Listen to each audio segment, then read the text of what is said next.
ओम शांति 2/12/2023।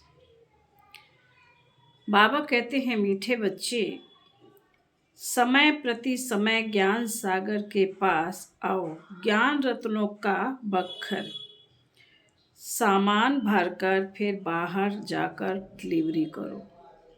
विचार सागर मंथन कर सेवा में लग जाओ। प्रश्न है, सबसे अच्छा पुरुषार्थ कौन सा है? बाप को कौन से बच्चे प्यारे लगते हैं? उत्तर है, किसी का भी जीवन बनाना यह बहुत अच्छा पुरुषार्थ है। बच्चों को इसी पुरुषार्थ में लग जाना चाहिए। कभी अगर कोई भूल हो जाती तो उसके बदले में खूब सर्विस करो, नहीं तो वह भूल दिल को खाती रहेगी। बाप को ज्ञानी और योगी बच्चे ही बहुत प्यारे लगते हैं। गीत है जो पिया के साथ है। ओम शांति। बच्चे समझ सकते हैं कि सम्मुख मुरली सुनना व टेप में सुनना व कागज पर पढ़ने में फर्क जरूर है। गीत में भी कहते हैं, जो पिया के साथ है ज्ञान की बरसात है। बरसात तो सबके लिए है, परंतु साथ में रहने से बाप के एक्सप्रेशन को समझने, भिन्न भिन्न डायरेक्शन को जानने का बहुत फायदा होता है। परंतु ऐसे भी नहीं किसी को बैठ जाना है। बक्खर यानी सामान भरा और जाकर सर्विस की, फिर आया बक्खर भरने। मनुष्य सामान खरीद करने जाते हैं बेचने के लिए, बेच कर फिर सामान ले आते हैं। यह भी ज्ञान रत्नों का बक्खर है। बक्खर लेने वाले तो आएंगे ना। कोई डिलीवरी नहीं करते हैं, परंतु बक्खर पर ही रहते हैं, नया लेने नहीं चाहते। ऐसे भी बेसमझ है। मनुष्य तीर्थों पर जाते हैं, तीर्थ तो नहीं आएंगे। बाबा कह रहे हैं, मनुष्य तीर्थों पर जाते हैं, तीर्थ तो नहीं आएंगे ना, क्योंकि वह तो जड़ चित्र है। इन बातों को बच्चे ही जानते हैं। मनुष्य तो कुछ भी नहीं जानते। बहुत बड़े बड़े गुरु लोग श्री श्री महामंडलेश्वर आदि जिज्ञासुओं को तीर्थों पर ले जाते हैं। त्रिवेणी पर कितने जाते हैं। नदी पर जाकर दान करने को पुण्य समझते हैं। यहाँ भक्ति की तो बात ही नहीं। यहाँ तो बाप के पास आना है तो बच्चों को समझ कर फिर समझाना है। प्रदर्शनी में भी मनुष्यों को समझाना है। यह जो 84 जन्मों का चक्र लगाते हैं, यह तो बच्चे जानते हैं, सब नहीं लगाते हैं। इसमें समझाने की बड़ी युक्ति चाहिए। इस चक्र में ही मनुष्य मूझते हैं। झाड़ का तो किसी को पता ही नहीं है। शास्त्रों में भी चक्र दिखाते हैं। कल्प की आयु चक्र से निकालते हैं। चक्र में ही रोला है। हम तो पूरा चक्कर लगाते हैं, 84 जन्म लेते हैं। बाकी इस्लामी बौद्धि आदि वह तो बाद में आते हैं। हम कैसे उस चक्र से सतो रजो तमो में पास करते हैं, वह गोले में दिखाया हुआ है। बाकी और जो आते हैं इस्लामी बौद्धि आदि, उनका कैसे दिखावें, वह भी तो सतो रजो तमो में आते हैं। हम अपना विराट रूप भी दिखाते हैं। सतयुग से लेकर कलयुग तक पूरा राउंड ले आते हैं। चोटी है ब्राह्मणों की, फिर मुख को सतयुग में, बाहों को त्रेता युग में, पेट को द्वापर में, फिर टांगों को लास्ट में खड़ा करें। अपना तो विराट रूप दिखाएं, बाकी अन्य धर्म वालों का कैसे दिखाएं, उसे भी शुरू करें। तो पहले सतो प्रधान, फिर सतो रजो तमो। तो इससे सिद्ध हो जाएगा कि कभी भी कोई निर्माण में नहीं गया है। उनको तो इस चक्र में आना ही है। हर एक को सतो रजो तमो में आना ही है। इब्राहिम, बुद्ध, क्राइस्ट आदि भी तो मनुष्य थे। रात में बाबा को बहुत ख्याल चलता है। ख्यालात में फिर नींद का नशा उड़ जाता है, नींद फिट जाती है। समझाने की बड़ी अच्छी युक्ति चाहिए, उनका भी विराट रूप बनाना पड़े, उनका भी पैर पिछाड़ी में ले जाए, फिर लिखत में समझाएं। बच्चों को समझाना है, क्राइस्ट जब आते हैं उनको भी सतो रजो तमो से पास करना पड़ता है। सतयुग में तो वह आते नहीं, आना तो बाद में है। कहेंगे क्राइस्ट हेवन में नहीं आएगा, यह तो बना बनाया खेल है। तुम जानते हो क्राइस्ट के आगे भी धर्म थे, फिर वो ही रिपीट करना है। ड्रामा का राज समझाना होता है। पहले पहले तो बाप का परिचय देना है। बाप से कैसे सेकंड में वर्षा मिलता है, गाया भी हुआ है सेकंड में जीवन मुक्ति। देखो बाबा के कितने ख्यालात चलते हैं। बाबा का पार्ट है विचार सागर मंथन का। God fatherly birth right now are neighbour अक्षर लिखा हुआ है। जीवन मुक्ति अक्षर लिखना है। लिखत क्लियर होगी तो समझाने में सहज होगा। जीवन मुक्ति का वर्षा मिला। जीवन मुक्ति में राजा रानी प्रजा सब हैं, तो लिखत को भी ठीक करना पड़े। विगर चित्र भी समझाया जा सकता है, सिर्फ इशारे पर भी समझाया जा सकता है। यह बाबा है, यह ब्रह्मा वर्षा है। जो योग युक्त होंगे वह अच्छी रीति समझा सकेंगे। सारा मदार योग पर है। योग से बुद्धि पवित्र होती है, तभी धारणा हो सकती है। इसमें देही अवमानी अवस्था चाहिए, सब कुछ भूलना पड़े। शरीर को भी भूलना है बस। अब हमको वापस जाना है। यह दुनिया तो खत्म हो जाने वाली है। इस बाबा के लिए तो सहज है, क्योंकि इनका धंधा ही यह है। सारा दिन बुद्धि इसी में लगी हुई है। अच्छा, जो गृहस्थ व्यवहार में रहते हैं उनको तो कर्म करना है। स्थूल कर्म करने से यह बातें भूल जाती हैं, बाबा की याद भूल जाती है। बाबा खुद अपना अनुभव सुनाते हैं। बाबा को याद करता हूँ, बाबा इस रथ को खिला रहे हैं, फिर भूल जाता हूँ तो बाबा विचार करते हैं, जबकि मैं भी भूल जाता हूँ। तो इन विचारों को कितनी तकलीफ होती है। इस चार्ट को बढ़ा कैसे सकते होंगे। प्रवृत्ति मार्ग वालों के लिए मुश्किल है, उन्हों को फिर मेहनत करनी पड़े।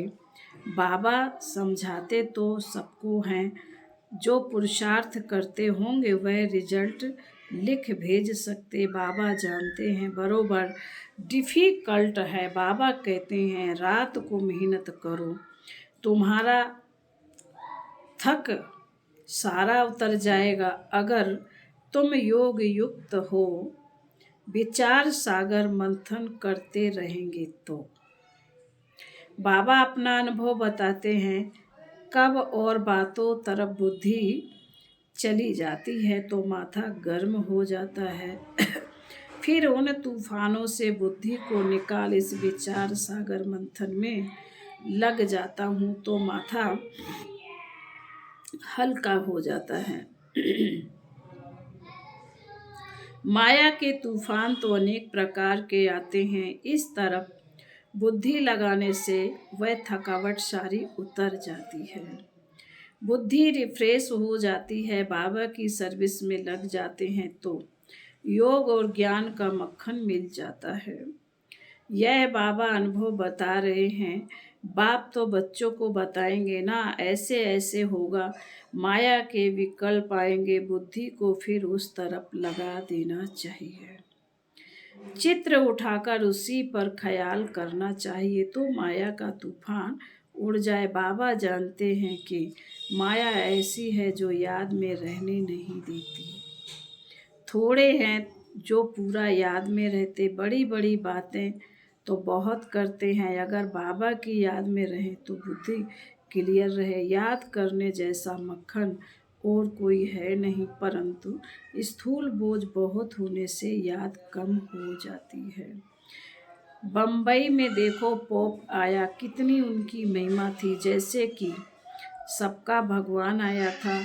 ताकत वाले हैं ना। भारतवासियों को अपने धर्म का पता नहीं है। अपना धर्म हिंदू कहते रहते हैं, हिंदू तो कोई धर्म ही नहीं है। कहाँ से आया, कब स्थापन हुआ, किसी को पता नहीं है। तुम्हारे में ज्ञान की उछल आनी चाहिए। शिव शक्तियों को ज्ञान में उछल मारनी चाहिए।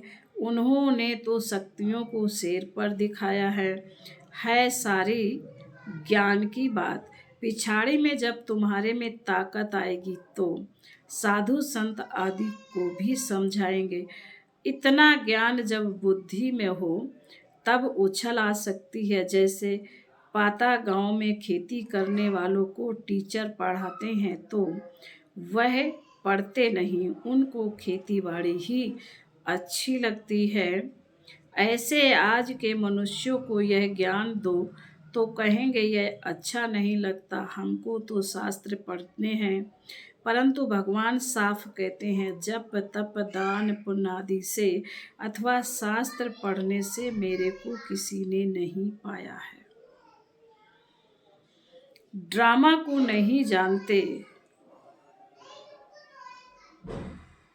वह थोड़े ही समझते हैं। नाटक में एक्टर्स हैं, पार्ट बजाने यह चोला लिया है। यह है ही कांटों का जंगल, एक दूसरे को कांटे लगाते लूटते मारते रहते हैं। सूरत भल मनुष्य की है, परंतु सीरत बंदर जैसी है। बाप बैठ बच्चों को समझाते हैं, कोई नया सुने तो गर्म हो जाए। बच्चे थोड़े ही गर्म होंगे। बाप कहते हैं, मैं बच्चों को ही समझाता हूँ। बच्चों को तो माता पिता कुछ भी कह सकते हैं। बच्चों को बाप चमाट भी मारे तो दूसरा थोड़े ही कुछ कह सकता। माता पिता का तो फर्ज है बच्चों को सुधारना। यहाँ परंतु यहाँ लॉ नहीं है। जैसा कर्म मैं करूँगा मुझे देख और भी करेंगे। तो बाबा ने जो विचार सागर मंथन किया वह भी बतलाया। यह पहला नंबर में है। इनको 84 जन्म लेने पड़ते हैं। तो और भी जो हेड्स धर्म स्थापक हैं वे फिर निर्माण में कैसे जाएंगे। उनको सतो रजो तमो में जरूर आना है। पहला नंबर में लक्ष्मी नारायण है जो विश्व के मालिक हैं। उन्हों को भी 84 जन्म लेने पड़ते हैं। मनुष्य सृष्टि में जो हाईएस्ट न्यू मैन हैं उनके साथ न्यू वीमेन भी चाहिए, नहीं तो वीमेन बिगर पैदाइश कैसे होगी। सतयुग में न्यू मैन है, यह लक्ष्मी नारायण। ओल्ड से ही न्यू होते हैं, यह तो ऑलराउंडर पार्ट वाले हैं। बाकी भी सब सतो से तमो में आते हैं। ओल्ड बनते हैं फिर ओल्ड से न्यू हो जाते हैं। जैसे क्राइस्ट पहले न्यू आया फिर ओल्ड बन गया फिर न्यू हो गया, आएगा अपने टाइम पर। यह बात बड़ी समझने की है। इसमें योग अच्छा चाहिए, पूरा सरेंडर भी चाहिए, तभी वर्षे का हकदार बन सकेंगे। सरेंडर होगा तो फिर बाबा डायरेक्शन भी दे सकेंगे कि ऐसे ऐसे करो। कोई सरेंडर है फिर कहता हूँ कि व्यवहार में भी रहो तो बुद्धि का मालूम पड़े। व्यवहार में रहते हुए ज्ञान उठाओ, पास होकर दिखाओ। गृहस्थ में नहीं जाना, ब्रह्मचारी होकर रहना तो अच्छा है। बाबा हर एक का हिसाब भी पूछते हैं। मम्मा बाबा की पालना ली है तो फिर कर्ज भी उतारना है। तो बल मिलेगा, नहीं तो बाप भी कहेगा कि हमने इतनी मेहनत कर पालना की और हमको छोड़ दिया। हर एक की रग देखनी पड़ती है, फिर डायरेक्शन दिए जाते हैं।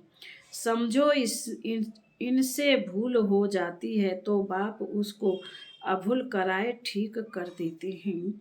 यह भी कदम कदम श्रीमत पर चलते रहते हैं। कब नुकसान हो जाता है तो समझते हैं ड्रामा में था। आगे फिर ऐसी बात नहीं चाहिए। भूल तो अपने दिल को खाती है। भूल की तो उसकी एवज में फिर बहुत सर्विस में लग जाना चाहिए। पुरुषार्थ बहुत करना चाहिए। कोई का जीवन बनाना, यह है पुरुषार्थ। बाबा कहते मुझे योगी और ज्ञानी सबसे प्यारा है। योग में रहकर भोजन बनाए और खिलाए तो बहुत उन्नति हो सकती है। यह शिव बाबा का भंडारा है, तो शिव बाबा के बच्चे जरूर ऐसे योग युक्त होंगे। धीरे धीरे अवस्था ऊंच होती है। टाइम जरूर लगता है। हर एक का कर्म बंधन अपना अपना है। कन्याओं पर कोई बोझ नहीं है, हाँ बच्चों पर है। बड़े बच्चे हो गए तो माता पिता को बोझ पड़ता है।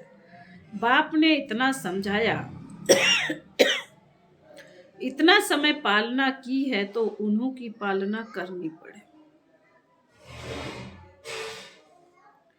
हिसाब चुकतू करना है तो उनकी भी दिल खुश होगी। सपूत बच्चे जो होते हैं तो वह मुसाफरी से लौटने पर सब कुछ बाप के आगे रखते हैं। कर्जा उतारना है ना, बहुत समझने की बातें हैं। ऊंच पद पाने वाले ही शेर मुआफिक उछलते रहेंगे। फिर बाबा बोले, अच्छा मीठे मीठे शकील दे बच्चों प्रति माता पिता बाप दादा का याद प्यार और गुड मॉर्निंग।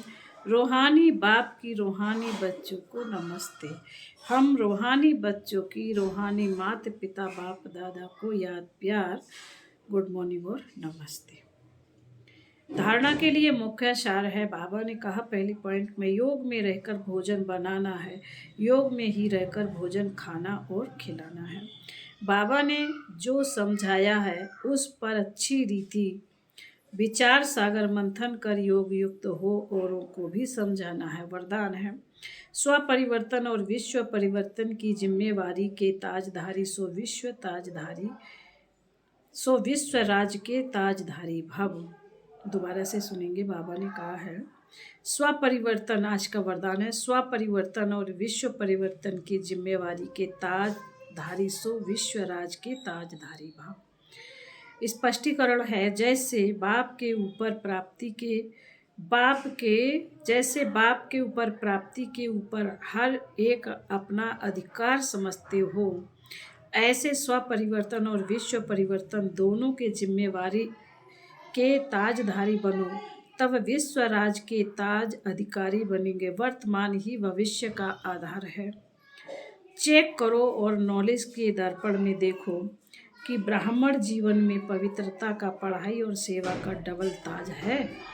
यदि यहाँ कोई भी ताज अधूरा है तो वहाँ भी छोटे से ताज के अधिकारी बनेंगे। स्लोगन है सदा बाप दादा की छत्र छाया के अंदर रहो तो विघ्न विनाशक बन जाएंगे। ओम शांति।